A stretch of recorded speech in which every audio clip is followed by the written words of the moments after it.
Un saludo, amigas y amigos, hermanas y hermanos. Continuamos nuestra serie de reflexiones en torno a la liturgia de la palabra de los domingos. Concretamente vamos a detenernos en la liturgia de la palabra del domingo número 32 del tiempo ordinario. Para ello los invito a ponernos en las manos de Dios para que sea Él el que también nos ilumine y nos dé la luz que necesitamos para nuestras almas. Decimos en el nombre del Padre, del Hijo y del Espíritu Santo. Amén.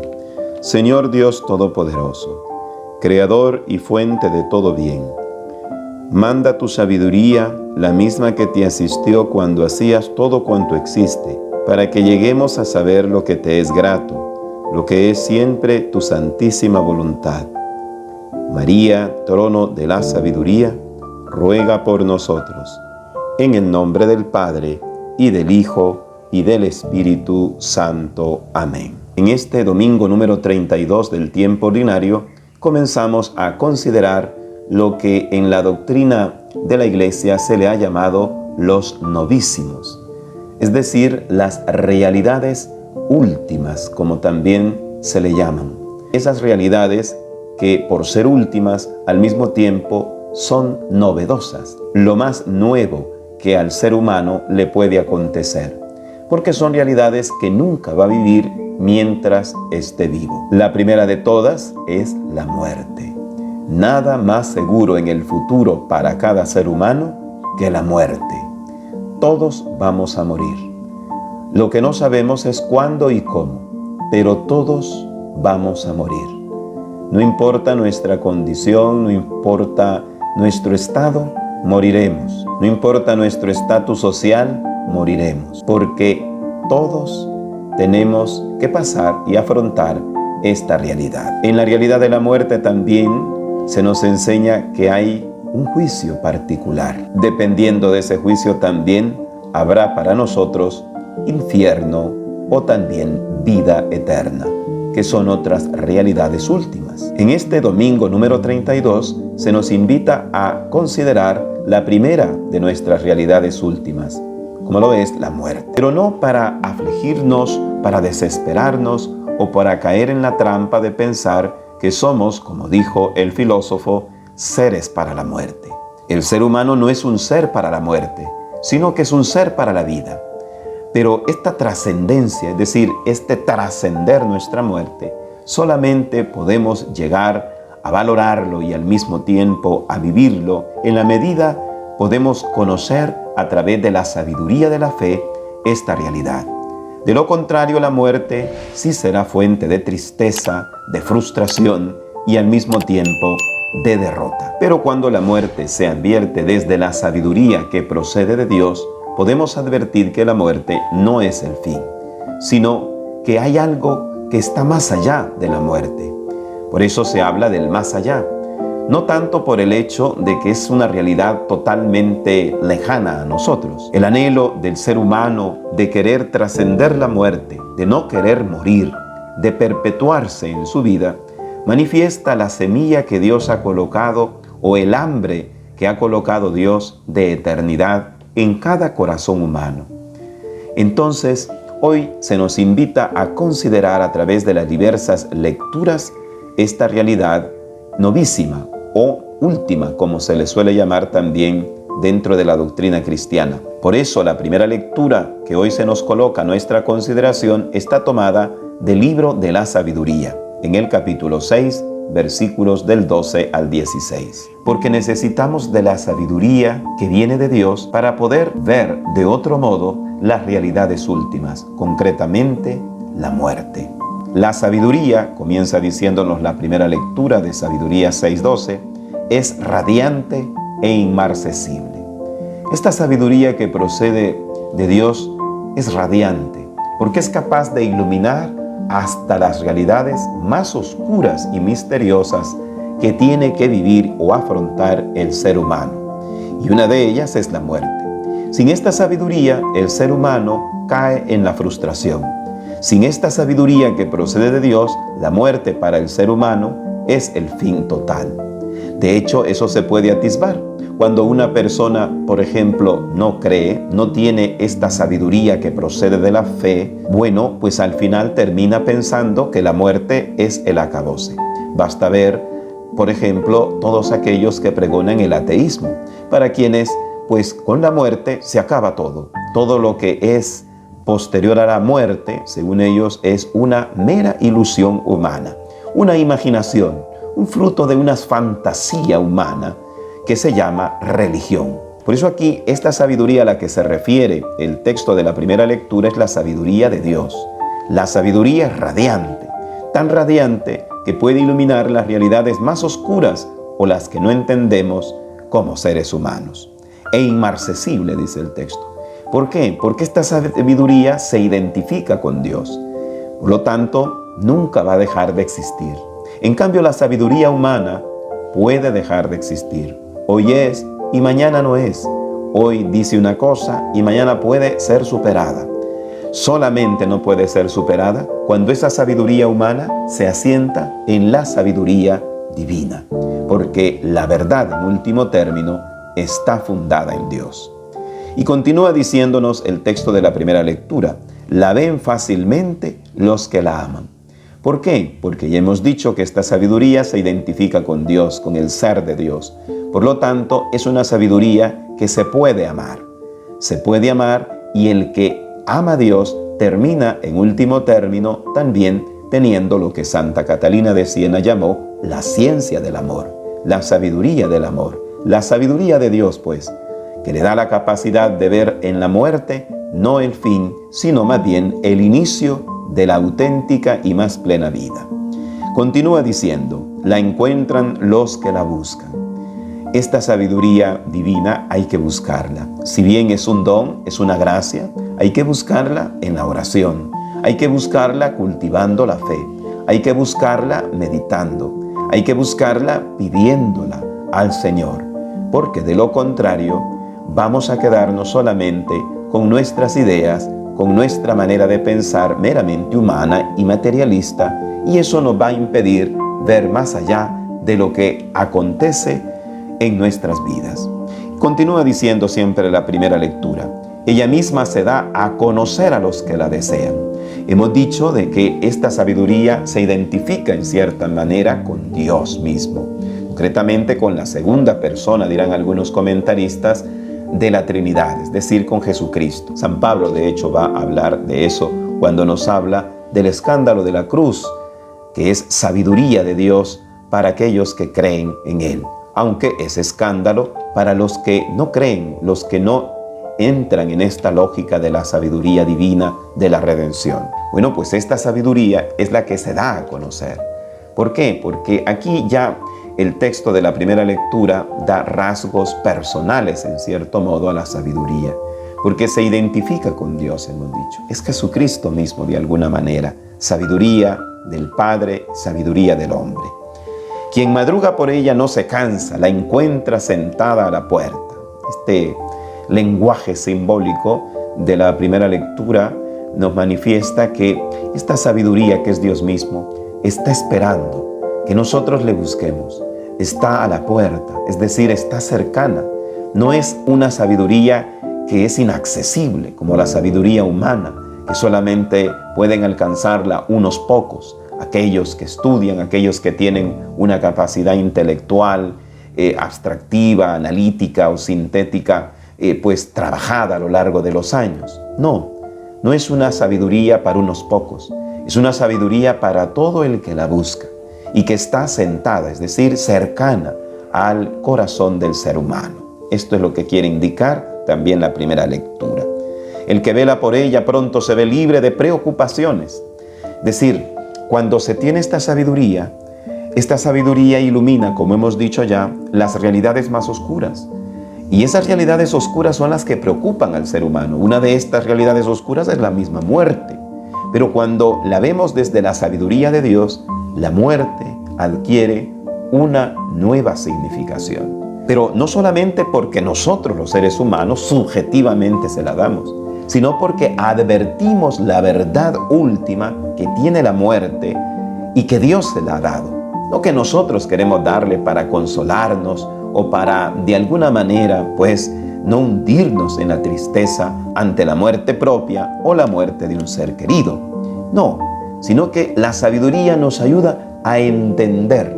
Esta sabiduría que, como hemos dicho, no es sabiduría humana, no es la mera conceptualización de las cosas, sino que es una sabiduría que es gracia, que es don especialísimo de Dios al corazón del ser humano, para ayudarle a entender las realidades más profundas de su existencia. Esta sabiduría, más que tratar de ideas y de teorías, trata de experiencias, de la experiencia de la propia vida, de la experiencia de la propia muerte, pero desde Dios. Por eso la muerte bíblicamente es concebida no solo como inicio de una vida más plena, sino también como la llamada de Dios al encuentro con Él. Así como nos llamó a esta primera existencia histórica, Dios llama a través de la muerte a una existencia eterna.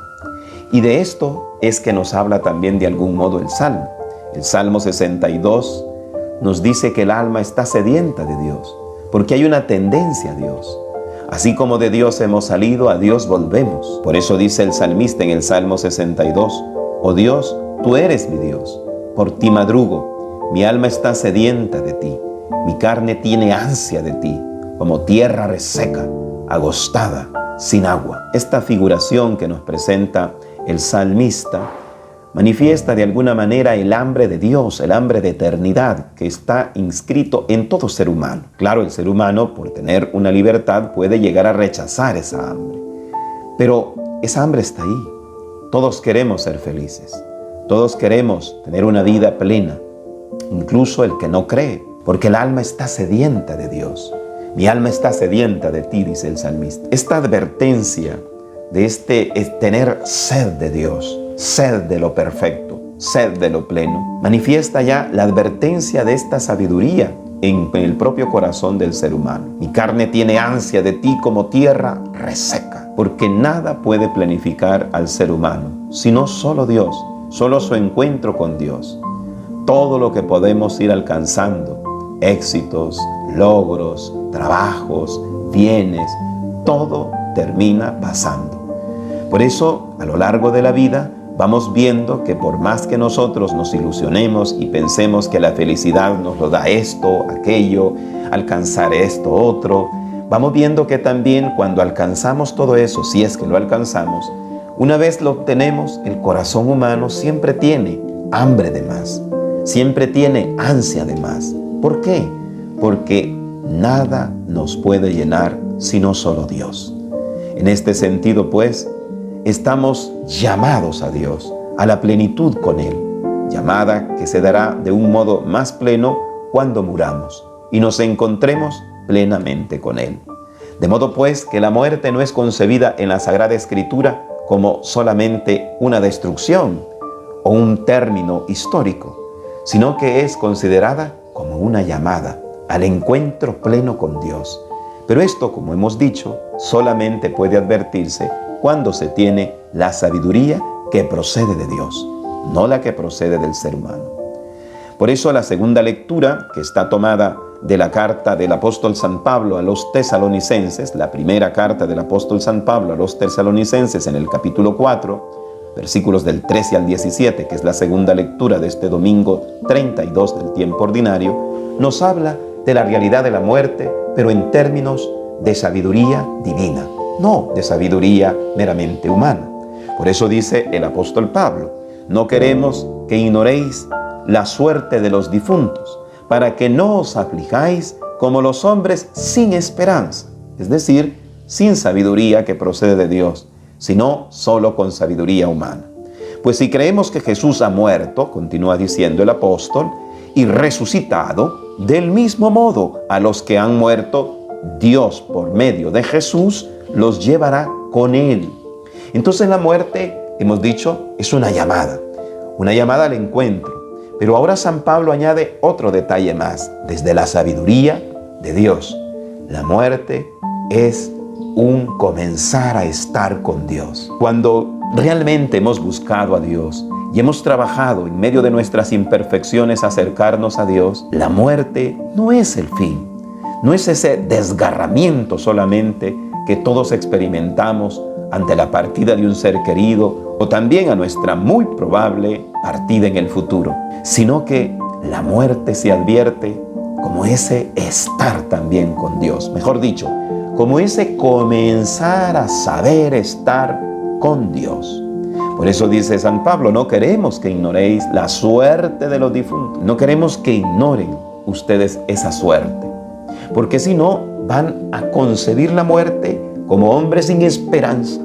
Y los hombres y mujeres sin esperanza conciben la muerte solamente como fin. La visión sobrenatural o la visión de la fe, desde la sabiduría de Dios que podamos tener de la misma muerte humana, no es una mera ilusión, sino más bien una visión más profunda de lo que realmente es la muerte para nosotros los seres humanos. El Santo Evangelio de este domingo 32 del tiempo ordinario vuelve sobre ese tema también, el tema de la muerte. Se nos coloca a nuestra consideración la parábola de las 10 doncellas, tomada del capítulo número 25 de San Mateo, en sus versículos que van del 1 al 13. La parábola de las doncellas utiliza un ejemplo a partir de una tradición propia de las bodas israelitas o judías.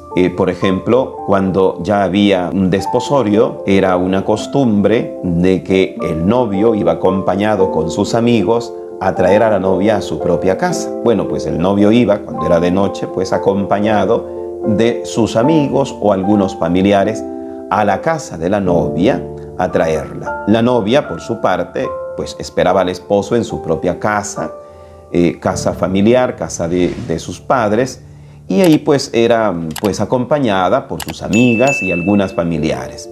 Y de ahí se también trasladaba, cuando ya el novio llegaba a traerla, se trasladaba a la casa donde iban a vivir o a la casa de los padres del novio. Era acompañada la novia de sus amigas. Bueno, pues Jesús ocupa este momento que muchos israelitas habían vivido para hablarnos de una realidad muy humana, pero al mismo tiempo muy trascendental y espiritual, como es la muerte.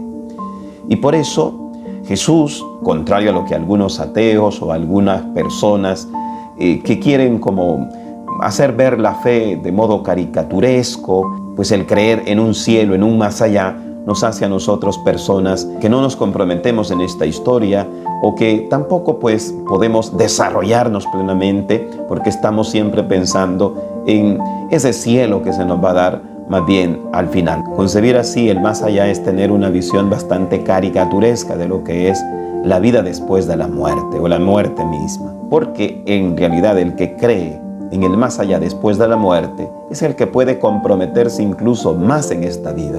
Porque sabe que todo lo que va a hacer en este mundo, si es bueno, eso va a repercutir después de la muerte en su vida. Porque la vida seguirá, no se acaba con esta existencia histórica.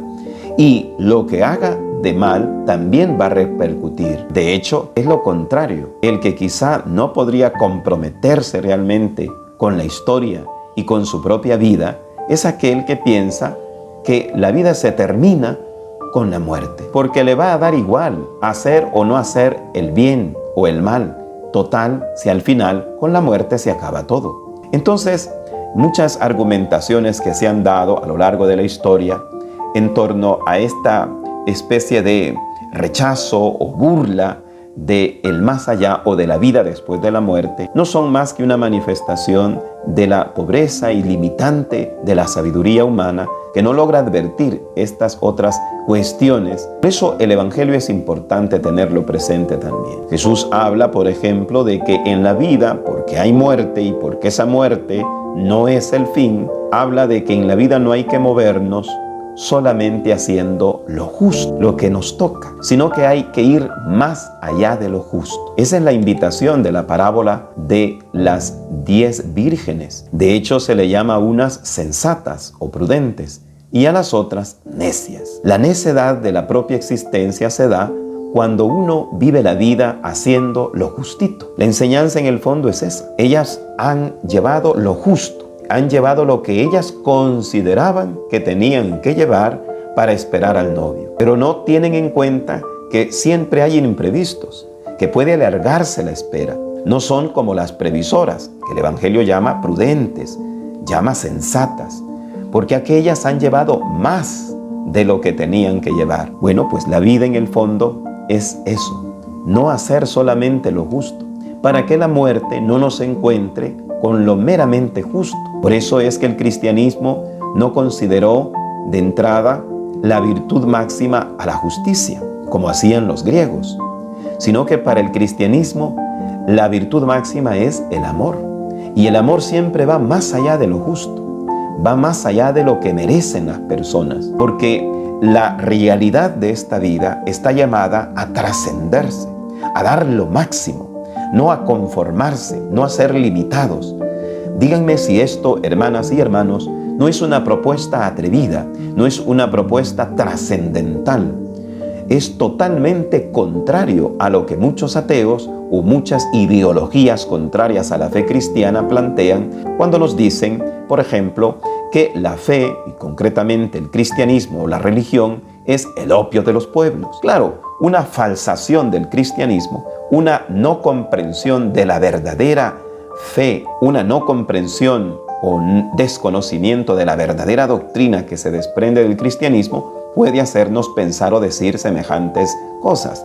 Pero cuando vamos advirtiendo la esencia del cristianismo, la esencia del evangelio, vamos dándonos cuenta que el cristianismo es muy retador y al mismo tiempo nos ayuda a trascendernos a nosotros mismos, a no quedarnos, como he dicho, con lo justo. Esto es lo que manifiesta la parábola de San Mateo en el capítulo 25, versículo del 1 al 13, o al menos es una de las grandes enseñanzas de la parábola de las vírgenes necias y de las vírgenes sensatas. Entonces es una invitación a no conformarse con lo meramente justo. Al mismo tiempo, si no nos conformamos con lo justo, sino que estamos llamados a dar un poco más en la vida para que la muerte no sea un final desastroso y frustrante, con esto se nos invita a ser previsores, pero a ser previsores en todos los ámbitos, en el ámbito económico, en el ámbito material, académico, en el ámbito de experiencias, a ser previsores siempre y sobre todo ser previsores para la vida eterna. Todos cuando comenzamos a trabajar siempre estamos previendo nuestro futuro para tener una ancianidad un poco estable, para disfrutar pues cuando nos jubilemos de esto, de aquello, pero muy pocos preveemos la jubilación más importante, que es la que viene después de la muerte, la jubilación eterna, podríamos decir. Prepararnos para ese futuro que va a ser eterno, no para ese futuro inmediato que se va a dar en esta misma historia.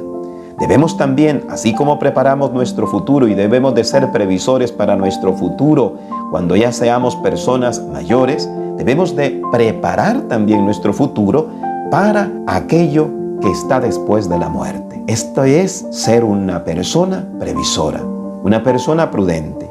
La parábola de las vírgenes necias y sensatas le está invitando al ser humano, nos está invitando pues a todos nosotros los seres humanos, a saber ser previsores, a buscar ser previsores en lo que realmente importa, es decir, la vida eterna.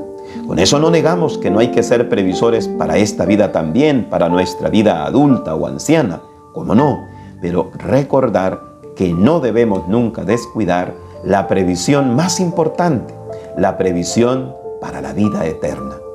Y de eso habla la parábola también. Aquellas vírgenes que llevaron un aceite extra manifiesta la previsión para la vida eterna, que todos hemos de tener, porque la muerte no es el fin, como ya hemos dicho. Por último, la parábola también nos invita a considerar que la salvación es personal. Tiene un elemento de comunidad, claro está, porque las 5 vírgenes prudentes, ellas 5, han llegado a advertir juntamente que era necesario llevar más. Las otras, juntamente, manifiestan el grupo de personas que piensan que la vida hay que vivirla a como venga y hay que vivirla pues de modo irresponsable, sin tomar previsiones para el futuro máximo, es decir, el de la vida eterna. Esta consideración que Jesús quiere hacernos a nuestras conciencias, a nuestro pensamiento, a nuestro corazón, quiere indicarnos que la salvación es comunitaria, es cierto, pero también personal. Por eso, las doncellas, hay un momento en la parábola que no van a ceder a compartir a las otras. Pero no es porque sean egoístas, sino porque la salvación es personal. Cada uno tiene que trabajar. Claro, hay que dejarnos ayudar de los demás. Y esto también hay que decir, manifiesta la dimensión comunitaria de la salvación. Nadie se salva solo, pero también la respuesta a Dios de esa salvación la tenemos que dar cada uno. En medio de la comunidad, con la ayuda de la comunidad, pero cada uno tiene que darla. Cada uno pues tiene que llevar su propio aceite, trabajar por su propio aceite, cuidar su aceite para mantener viva la llama de la eternidad en su propia existencia. Pidámosle al Señor entonces tener esta sabiduría para advertir la muerte con una visión sobrenatural, con una sabiduría más profunda de la que podemos alcanzar a través de nuestros juicios meramente humanos y racionales. Pidámosle esa gracia a Dios en este día y hoy también encomendamos a aquellos que ya se nos han adelantado, a nuestros padres, a nuestros amigos, a nuestros hermanos, a nuestros hijos, a todas esas personas que han sido víctimas de la violencia y han sido arrebatados de este mundo. Pidámosle también a Dios por sus almas, para que el Señor les otorgue su perdón y su paz, y que a nosotros nos haga considerar la muerte con esperanza y con fe.